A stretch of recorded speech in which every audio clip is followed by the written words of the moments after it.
Hoje vamos falar um pouco sobre a origem do termo metaboloma e como ela influenciou o dogma central do fluxo da informação. Vamos comigo? A primeira vez que o termo metabolômica foi usado, na verdade, o termo metabolome, né? Ou seja, metaboloma, foi usado pela primeira vez nesse artigo aqui, ó, publicado em 98. Esse artigo ele apresentou a ideia de uma análise em larga escala do perfil metabólico, assim como outras ômicas, como a genômica, a proteômica, e sugerindo então que a metaboloma, que o metaboloma, ou estudo do metaboloma, melhor falando como o termo que ele usou no artigo, seria uma ideia muito interessante, tá? de ser estudada e um caminho interessante a se seguir, né, ao longo dos anos. Aqui, ó, onde aparece pela primeira vez, então, historicamente, o termo metaboloma. Tá? Então, curiosamente, não foi um artigo de metabolômica, tá? E nem de mapeamento de metaboloma. O dogma central do fluxo da informação, já deve ter ouvido falar, que foi descrito pela primeira vez por Francis Crick na famosa palestra chamada de palestra do dogma central do fluxo da informação, lá em 1963.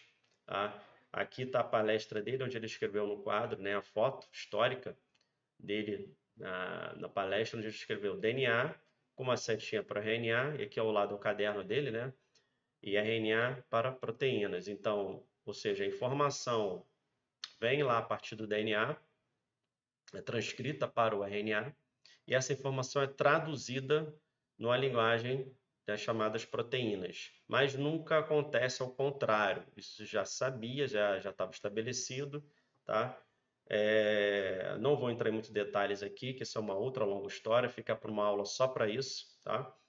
E aí vocês vão, depois a gente tem um curso completo sobre isso aqui, tá? Com uma aula só sobre isso. Então, o DNA ele tem a capacidade de replicação, o RNA se autorregula de diversas formas também, tá? Proteínas podem se ligar também diretamente no DNA, tá? São principalmente lá os fatores de transcrição, tá? Diversas proteínas regulatórias têm a capacidade de se ligar diretamente no DNA, tá? Para a gente começar a contextualizar, é importante a gente destacar que muita gente acha que a função do RNA é produzir proteínas somente. Só que a menor parte do RNA que faz isso, e quem faz é somente o RNA mensageiro. Existem diferentes tipos de RNAs, tá? Que tem diversos, ó, tá? Por exemplo, de silenciamento, o não codificantes longos, os microRNAs e RNAs transportadores, tá? E eles podem se ligar entre eles, eles podem se conjugar com proteínas realizando diversas funções na célula, ok? Então, para a gente começar a falar sobre a questão de alterações no fluxo da informação, a função do RNA não é somente produzir proteínas, não, tá? É muito mais do que isso. Isso foi uma capa da revista Science, tá? Se eu não me engano, em 2002, por aí, saiu uma capa falando dos novos papéis, então, dos RNAs. Tá? Então, começou a complicar aquela setinha simples de RNA proteína, não é bem assim. Outra coisa que começou a entrar em jogo aí foi a epigenética.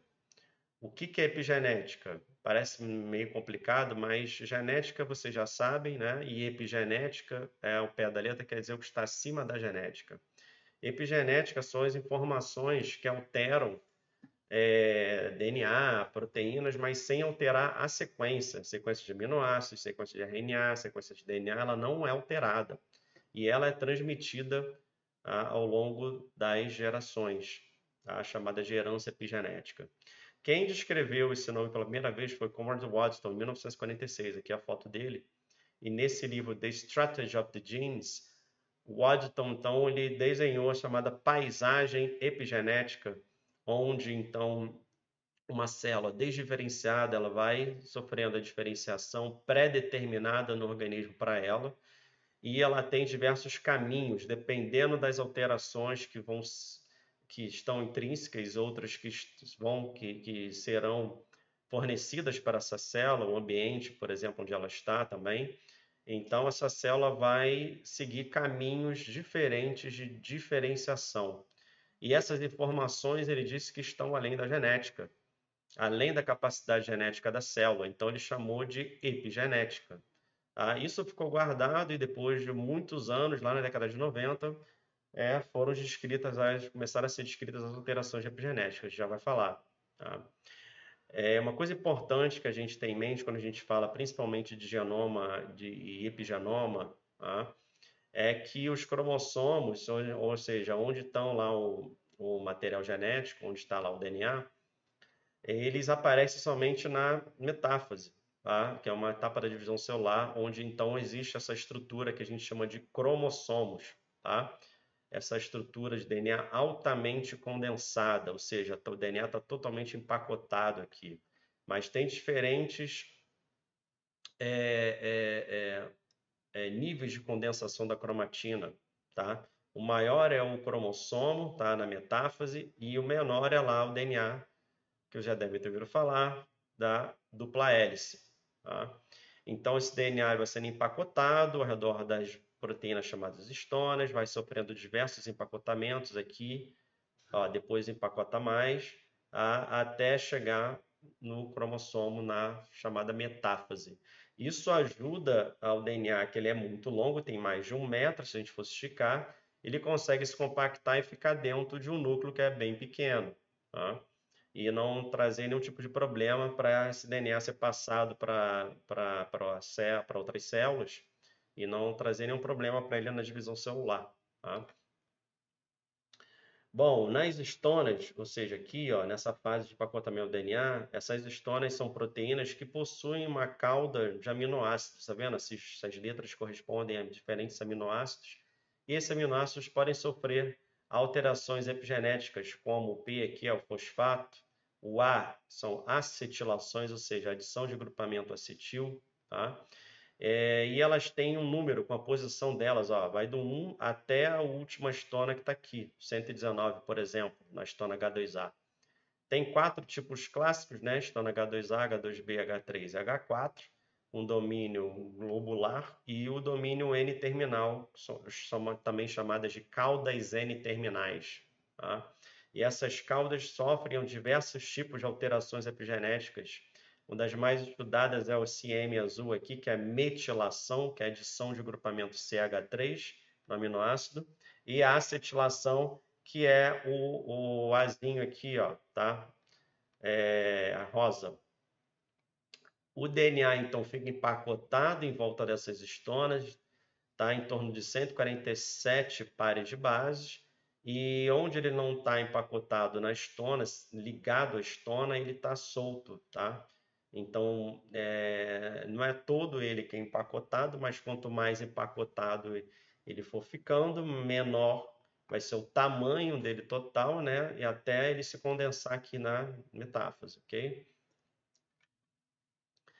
A metilação, que é uma das mais estudadas, né, alteração epigenética mais estudadas, corresponde à adição do grupamento CH3, tá? Principalmente numa citosina, que é uma base nitrogenada, tá? Lá no carbono 5. Então, é chamada de 5-metilcitosina, ok? A metilação é fundamental para a regulação da expressão dos genes, tá? Então, onde ocorre a metilação, normalmente esse gene está desligado, ele não é transcrito. Então, aqui no exemplo de regiões aí de genes que são associados à supressão do tumor, genes que são importantes para a regulação do reparo de DNA, esses genes, quando estão desligados, hipermetilados, é um problema, porque a célula não consegue produzir os genes e proteínas necessários para fazer o reparo dela e acaba levando ao câncer, tá? As alterações epigenéticas, como a metilação, a acetilação, a fosforilação, desculpa, aqui em azul, a metilação em verde, a acetilação em vermelho, e glicosilação, outra que eu não comentei, mas também existe, em amarelo, tá? Elas são intrinsecamente relacionadas ao metabolismo. O metabolismo é fundamental para as alterações epigenéticas, pois a partir dele que geram substratos para as alterações epigenéticas.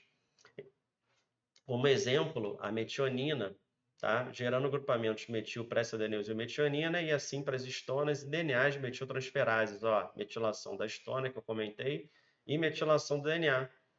Tá? A desmetilação também é importante para a regulação da expressão, a retirada desse grupamento metil, tanto da histona quanto do DNA.